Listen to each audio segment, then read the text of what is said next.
Glory, honor, exaltation and all praises belong to the supernatural wonder of God.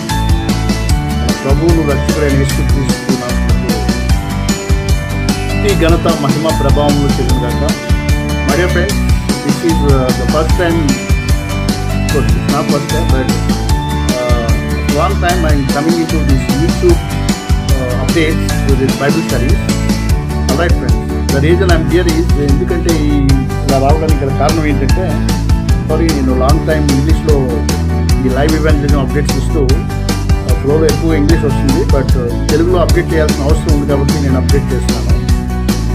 Before this last 2 days I been going through, గత 2 రోజుల నుంచి నేను కొన్ని videos యూట్యూబ్లో చూడడం జరుగుతుంది. ఒక ఆయన పాస్టర్ అమ్మతేజ అని చెప్పి ఆయన పరిచయం చేస్తూ పరిశుద్ధాత్మ అభిషేకంతో ఆయనకు దేవుడు బయలుపరిచినటువంటి పేర్లను మీటింగ్లో పిలిచి వారికి ఉన్న బాధలు కూడా పరిశుద్ధాత్మ దేవుడు వ్యక్తపరిచినప్పుడు అది ఆ రీతిగా ఆయన పిలవడం అనేది దేవునికి మహిమకరమైనటువంటి కార్యం. కొంతమంది ఆయన విమర్శిస్తూ అలా పిలవద్దు అని చెప్పి కోరుతున్నారంట. మీరు ఎవరైతే అలా విమర్శిస్తూ అలా చేయొద్దు, పేర్లు పిలవద్దు, ఆ పండని ప్రదర్శిస్తున్నారో అటువంటి వారు మీరు దేవుని భయం లేని వారని చెప్పి స్పష్టంగా అర్థమవుతుంది. ప్రియమైనటువంటి వాళ్ళారా, దేవుని దైవ భయాన్ని కలిగి ఉండండి. దేవుడు బైబిల్ గ్రంథంలో మీరు దేన్నైనా వ్యతిరేకించిన దానికి క్షమాపణ దొరుకుతుంది, కానీ పరిశుద్ధాత్మను వ్యతిరేకిస్తే క్షమాపణ ఉండదని చెప్తున్నారు. పరిశుద్ధాత్మను దూషించకూడదని చెప్పి రాయబడింది. సో పరిశుద్ధాత్మ దేవుడు కొంతమంది ద్వారా ఆ రీతిగా పేర్లు పెట్టి పిలవడం అనేది జరుగుతుంది. అలాంటి అనుభవం నాకు కూడా ఉంది. నేను కూడా గతంలో, లేదంటే మన కొంతమంది దైవజనులు పాస్టర్ స్టీఫెన్ పాల్ గారు లాంటి వారు మీటింగ్స్లో పేరు పెట్టి పిలవడం అనేది జరిగింది. అంటే దేవుని యొక్క ఆత్మ వచ్చి వాళ్ళకి మాట్లాడుతుంది తప్ప మాట్లాడే వాళ్ళు కాదు. సో వారిని ఎవరినైనా ఆపేద్దాం, వారి పరిచయం ఆపేద్దాం, వాళ్ళు అలాంటి వాళ్ళు ఇలాంటి వాళ్ళు అని చెప్పి విమర్శించేవారు దయచేసి మీరు చాలా జాగ్రత్తగా ఉండండి. ఎందుకంటే దేవుడు అన్నీ గమనిస్తూ ఉంటాడు. దేవుడు ప్రతి వారికి కూడా మనల్ని మనం కంట్రోల్ చేసుకునే ఆధిక్యత యొక్క సెల్ఫ్ కంట్రోలింగ్ పవర్ ఇచ్చాడు, కానీ ఇంకొకరిని కంట్రోల్ చేసేద్దాం అనేటటువంటి పవర్ ఇవ్వలేదు దేవుడు. సో అలాంటి పవర్ వాడుకొని నేను ఇంకొకరిని కంట్రోల్ చేసేద్దాం, ఇంకొకరు అలా చేయాలి ఇలా చేయాలి అని చెప్పి మీతో ఒక సొంత నిర్ణయాలను వాళ్ళ మీద ఆపాదించడానికి ప్రయత్నించవద్దు. ఎస్పెషల్లీ విజయప్రసాద్ రెడ్డి గారు అనే ఒక పబ్లిక్ స్పీకింగ్ పర్సన్, ఆయన క్రిస్టియానిటీ గురించి కూడా మాట్లాడడం విన్నాను. అయితే మీరు ఇచ్చే అప్డేట్స్లో ప్రియమైనటువంటి సహోదరులు విజయప్రసాద్ రెడ్డి గారు, మీకు పరిశుద్ధాత్మ అనుభవం ఉండి ఉండవచ్చు, లేకుంటే మీరు బైబిల్ని పట్టుకొని దేవుని మహింపరిచే రీతిగా అనేక మందికి సువార్త ప్రకటించరు. అలా ప్రకటించడానికి నిర్ణయం తీసుకున్నారంటే పరిశుద్ధాత్మ దేవుడు మీకు సహాయం చేశారు. అయితే పరిశుద్ధాత్మ దేవుని యొక్క అభిషేకపు స్థాయి ఒక్కొక్కరిలో ఒక్కొక్క రకంగా పనిచేస్తుంది. మీకు ఏదో ఒక తలాంతి ఇస్తే మీలాగే ప్రపంచం అంతా ఉండాలని మీరు ఆశిస్తే మీరు రాంగ్ ఎక్స్పెక్టేషన్స్తో ఉన్నారు. అది దేవుడి చిత్తం, దేవుడు ఎవరిని ఎలా వాడుకుంటారనేది. సో దేవుడు ఎవరిని ఎలా వాడుకోవాలో మీరే నిర్ణయం చేసి దేవుడు ఏదో మీకు ఫోన్ చేసి చెప్పినట్టుగా వాళ్ళు దొంగ వీళ్ళు దొంగ అని చెప్పి వాళ్ళు అలా చేయకూడదు ఇలా చేయకూడదు అని చెప్పి మీరు ఎక్కువగా ఆవేశంతో మాట్లాడుతున్నారు. అది మీ ఆరోగ్యానికి కూడా మంచిది కాదు. ఎస్పెషల్లీ మీ యొక్క ధైర్యం అంటే నాకు చాలా ఇష్టం. మీరు చాలా చక్కగా ఓపెన్గా మాట్లాడతారు. కొన్నిసార్లు అది సత్యం అని మీరు నమ్మినప్పుడు దానికోసం ఎంత గట్టిగానైనా మాట్లాడతారు, కానీ మీరు నమ్మిన ప్రతిదీ సత్యమని అనుకోవడం అనేది మీ అమాయకత్వం. కొన్నిసార్లు భ్రమపరిచే ఆత్మలు వచ్చి ఆ భ్రమపరుస్తుంటాయి. ఆ భ్రమపరిచే ఆత్మలు దైవజనులకు వ్యతిరేకంగా వారికి డిస్టర్బ్ చేసేటట్టుగా మిమ్మల్ని ప్రేరేపిస్తున్నాయేమో అనిపిస్తుంది. సో ఆ సహోదరుడు ఎవరైతే పరిచయం చేస్తున్నారో చాలా అద్భుతంగా చేస్తున్నారు. దేవుని యొక్క ఆత్మ ప్రవాహం అనేది ఆయనలో కనిపిస్తుంది. సో ఆయన అలా చేయనివ్వండి. ఇన్కేస్ ఆయన అలా చేయలేదనుకోండి, మీరు అన్నట్టుగా ఆయన ఒకవేళ వాలంటీర్స్ పెట్టి అక్కడ పక్కన కూర్చోబెట్టి వాళ్ళ పేర్లు పిలిపించారనుకోండి, ఆయన అలా చేసినప్పటికీ కూడా మీకు ఆయన మీద అధికారం లేదు. మీకేం అధికారం ఉంది ఆయన గురించి అలా మాట్లాడడానికి? ఓకే, ఆయన మీరు అన్నట్టుగా అలాగే చేశారనుకుందాం, ఓకే మంచిదే. ఇప్పుడు ఆయన అలా చేసినప్పటికీ కూడా ఎవరినో పిలిచి ఓకే అమ్మా దేవుడు నమ్ముకోండి, ప్రార్థన చేయండి, దేవుడు మీకు రక్షిస్తారు అంటున్నారు తప్ప నేను రక్షిస్తానని ఆయన చెప్పట్లేదు కదా. ప్రభు నామానికి మహిమ చేస్తున్నాడు. సో ప్రభు నామానికి మహిమకరంగా ఆయన ఒకవేళ అలా చేస్తున్నారు అనుకోండి, అది ప్రభు ఆయన్ని ప్రశ్నిస్తారు. నేను చెప్పలేదు నువ్వు ఎందుకు చేస్తున్నావు అని చెప్పి. ఒకవేళ నిజంగా మీకు ప్రభు చెప్పారనుకోండి, మీరు ఇలా చేయండి, ఇలా అప్డేట్ చేయండి అని, అది దుర్బోధ అని చెప్పి మీరు చెప్తున్నారు.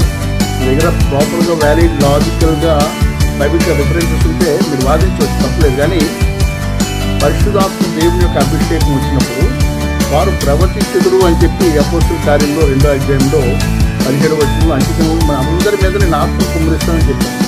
యవ్వనస్తులు ప్రవర్తిస్తారని చెప్పారు. సో ఆ ప్రవర్తిస్తారు అని చెప్పే మాట అబద్ధమా? చెప్పండి. బైబిల్లో ఉన్నటువంటి అపోస్తుల కార్యంలో 2వ అధ్యాయం 17వ వచనం ఉన్న మాట పాత నిబంధన గ్రంథంలో లేవి కాండంలో కూడా ఉంది. సో లేవి కాండంలో ఉంది, అది పాత నిబంధనకు సంబంధించింది అని చెప్పి మీరు అది పక్కన అలా పెట్టద్దాం అని ట్రై చేసిన అపోస్తుల కార్యంలో 2వ అధ్యాయంలో 17వ వచనంలో అది ఉంది. ఏమనుంది? అంత్య దినములలో నేను నా ఆత్మ అందరి మీద కుమ్మరిస్తాను, యవ్వనస్తులు ప్రవర్తిస్తారు, మీరు దర్శనాలు చూస్తారని చెప్పి బైబిల్ గ్రంథంలో ఉంది. సో అంటే ఆ బైబిల్ గ్రంథంలో ఉన్నటువంటి ఆ మాట ప్రవర్తిస్తారు అని చెప్పే మాట మీరు నిరర్ధకం చేయాలని చూస్తున్నారా? అంటే మీరు బైబిల్కి అనుకూలంగా మీ యొక్క పరిచర్యను కొనసాగిస్తున్నారా? బైబిల్ని వ్యతిరేకించేదిగా మీరు చేస్తున్నారా? మిమ్మల్ని మీరు ప్రశ్నించుకోవాలి. మిమ్మల్ని ఎవరు పబ్లిక్ ప్రశ్నలు వేయరు. మీలాగా అంత పని కట్టుకొని ఊరికి విమర్శలు చేయడం కోసం పరిచర్య ఎవరు చేయరు. మేము కొంతమంది చేస్తూ ఉండవచ్చు. దయచేసి మనం కూడా అప్పుడప్పుడు పరీక్షించుకోవాలి. చాలామంది మనం చాలా ప్రశ్నిస్తున్నప్పుడు మనం కూడా పరీక్షించుకోవాలి. ఓకే. ఇంకొకటి ఏంటంటే, ఈ బైబిల్ గురించి మాట్లాడడానికి ఎవరికో కొంతమందికి అధికారం ఉందన్నట్టుగా ఎవరు కూడా సెల్ఫ్ తీసుకోకూడదు. ఈవెన్ క్రైస్తవులను పిలువబడలేని వాళ్ళు కూడా బైబిల్ మాట్లాడవచ్చు. ఎందుకంటే దేవుడు అందరి మీద అన్నాడు. అందరి మీద అన్నప్పుడు అందులో క్రైస్తవులు ఉంటారు, ముస్లిమ్స్ ఉంటారు, ఆ దేవుడిని అంటే నమ్మలేని వాళ్ళు కూడా ఉంటారు. నా దేవుడు అంటే నమ్మలేని రామ్ గోపాల్ వర్మ లాంటి వాళ్ళు కూడా ఈ బైబిల్ గురించి ఏదైనా ఆయనకి లాజికల్గా ఒక పాయింట్ వస్తే దాని గురించి మాట్లాడచ్చు. సో వీళ్ళు మాట్లాడాలి, వీళ్ళు మాట్లాడకూడదు అని చెప్పి ఊరిక సెల్ఫ్గా కొన్ని ప్రిన్సిపల్స్ పెట్టుకొని, ఆ రూల్స్ పెట్టుకొని, ఆ ప్రిన్సిపల్స్ రూల్స్ ఎక్కడైనా ప్రపంచంలో అందరి మీద రుద్దేద్దామంటే అందరూ అలా యాక్సెప్ట్ చేయరు. సో మన క్రైస్తవులు అని చెప్పి పిలువబడుతూ మనం ఒకరికొకరు ప్రేమ కలిగి నడుచుకోవడం అనేది చాలా చాలా ప్రాముఖ్యమైనది.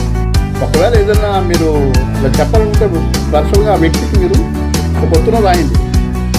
అప్పట్లో పౌలు గారు తిమోతికి వీళ్ళందరికీ రాసినట్టు, గలతీయులకి ఉత్తరాలు రాసినట్టుగా, కొరింథీయులకు రాసినట్టుగా మీరు ఒక ఉత్తరం రాయండి. బ్రదర్, ఇలా అనిపిస్తుంది నాకు, నా యొక్క డౌట్ మీరు క్లియర్ చేయండి, లేదంటే దేవుడు మీకు ఆ రీతిగా అభిషేకించినట్లయితే నేను కూడా ఆ స్థాయికి ఎదిగేటట్టుగా నా కోసం ప్రార్థన చేయండి అని చెప్పి మీరు అడగండి. ఆయన వయసు ఎంత అయినప్పుడు కూడా దేవుడు ఆయన బలంగా వాడుకుంటున్నప్పుడు మనం ఆయన అభినందించాల్సిన అవసరం ఉంది. మనం ఆయనకి ఆనర్ చేయాలి. ఎందుకంటే ఈ standing there on behalf of kingdom of God. దేవుని యొక్క కింగ్డమ్కి సపోర్టివ్గా అమ్మతేజ అన్న ఆయన దేవుని నామానికి మహిమపరుస్తూ ఆయన పరిచయం చేస్తున్నారు. చాలా సంతోషం. నేను మనస్ఫూర్తిగా అభినందిస్తున్నాను. సో దేవుడు నాకు ప్రేరేపించిన ప్రేరేపణతో నేను ఈ అప్డేట్ ఇస్తున్నాను. నా ఫేస్బుక్లో ఇంప్రెషన్స్ ఆల్మోస్ట్ 1 lakh ఇంప్రెషన్స్ వచ్చి ఆ వీడియోస్ అన్నీ కూడా 4 lakhs నుంచి వచ్చినప్పుడు సడన్గా నాకు ఫేస్బుక్ నుంచి ఒక అప్డేట్ వచ్చింది. ఏంటంటే, మీరు from security reasons me Facebook ఇప్పుడు బ్లాక్ చేస్తున్నాను. యాక్చువల్లీ ఇది ఫేస్బుక్ లైవ్లో రావాల్సింది. సో ఇది నేను యూట్యూబ్లో పెట్టడం జరుగుతుంది వీడియో చేస్తూ. ప్రజెంట్ ఈ వీడియో చేయబడుతుంది. 2వ అధ్యాయం 17వ వచనంలో అంత్య దినముల యందు నేను మనుషులందరి మీద నా ఆత్మను కుమ్మరించెదను, మీ కుమారులను మీ కుమార్తెలను ప్రవచించెదరు, మీ యవ్వనస్తులకు దర్శనములు కలుగును. ఇప్పుడు అమ్మతేజానానికి ఒక దర్శనం కలిగింది.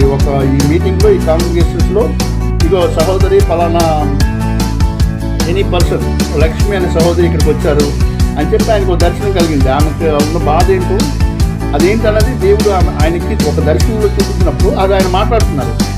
పరిశుద్ధాత్మ కార్యం అది. ఇప్పుడు క్రిస్టియానిటీ అంటేనే అది కదండి. ఇప్పుడు అదృశ్యమైన వాటిని దృశ్యమైన వాటిగా చూడటం, అదే క్రిస్టియానిటీ.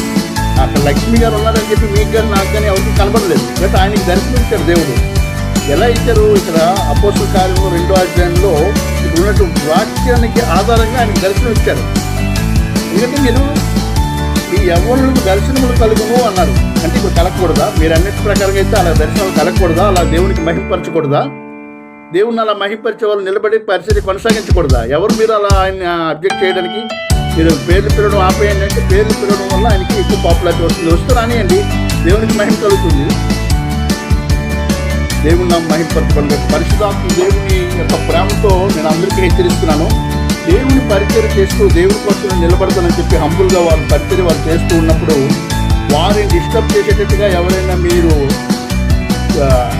ఎర్రర్ స్పిరిట్స్తో ప్రవపడి ఆత్మతో ప్రేరేపించబడినట్లయితే ఇప్పుడు కానీ లేట్ ఏం లేదు, మీకు మీరు కానీ మోసం నుంచి సెల్ఫ్ కంట్రోల్ చేసుకొని మీకు ఒకరు మీ చిత్రం దేవుడి చిత్రం అయితే మీరు అడగండి, ప్రభు నేను కూడా ఆ రీతిగా నాకు ప్రవచనాత్మ కావాలని చెప్పి, నేను కూడా ఇదైతే చిన్నప్పుడు దేవుడు లేడు ఏమి లేదని చెప్పి అలా మాట్లాడేవాడిని. కొన్ని దర్శనాలు కొన్ని రుజువులు కలిగినప్పుడు ఎస్ దేవుడు ఉన్నాడు, బైబిల్లో ఉన్న వాక్యాలన్నీ సత్యం, అక్కడ దేవుని యొక్క వాక్యాలను చదువుతున్నప్పుడు అక్కడ దేవుని యొక్క బలం దిగి వస్తుంది అని చెప్పి నేను గ్రహించాను.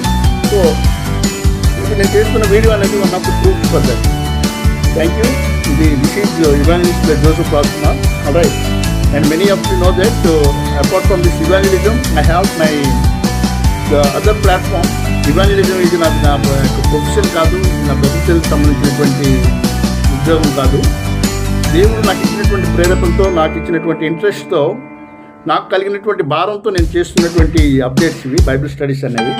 ఇది కాకుండా ఫిల్మ్ లైన్లో most of the people nowadays very much aware of that super star Mahesh Babu అని పిలువబడుతున్న మహేష్ బాబు పేజెస్లో కూడా నేను మీకు అపియర్ అయి ఉంటాను. అది pre production direction, screenplay డైరెక్షన్స్లో ఆల్మోస్ట్ 22 సినిమాలు, ఇప్పుడు 2000 నుంచి ఇప్పటి వరకు 8 సినిమాలు ఉన్నాయి. వీటన్నిటికీ కూడా మహేష్ బాబు గారు మా యొక్క సంస్థ నుంచి స్క్రీన్ ప్లే డైరెక్షన్లో స్టోరీస్ అండ్ సమ్ డైలాగ్స్ ఇవన్నీ కూడా ఆయన సెలెక్ట్ చేసుకోవడం కారణాన్ని బట్టి వాటిని కాంట్రిబ్యూటర్గా నేను కూడా పరిచయం అయినాను. సో ఇక్కడ కన్ఫ్యూజన్ ఏంటంటే ఎవరు ఏం చేయాలి ఏం చేయకూడదు అని చెప్పి, ఈ లోకంలో దేవుడు ఇంకొకరు కంట్రోల్ చేసే అధికారం ఎవరికి ఇవ్వలేదు, ఎవరికి వాళ్ళు సెల్ఫ్ కంట్రోల్ చేసుకోవాల్సిందే. కాబట్టి ఈ సినిమాల గురించి నేను మాట్లాడలేదు, బట్ ఇక బైబిల్ స్టడీస్ సంబంధించి అమ్మతేజ గారికి వచ్చినటువంటి ప్రాబ్లం గురించి నేను ఎక్స్ప్లెయిన్ చేస్తున్నాను. దయచేసి మన అందరూ సరి చేసుకుందాం, ఇవన్నీ కూడా వెరీ కామన్. అలా నేను ఇప్పుడు ఎవరినైతే వ్యాసం కానీ ప్రత్యేకమైన ప్రేమలుగా నేను లేవు.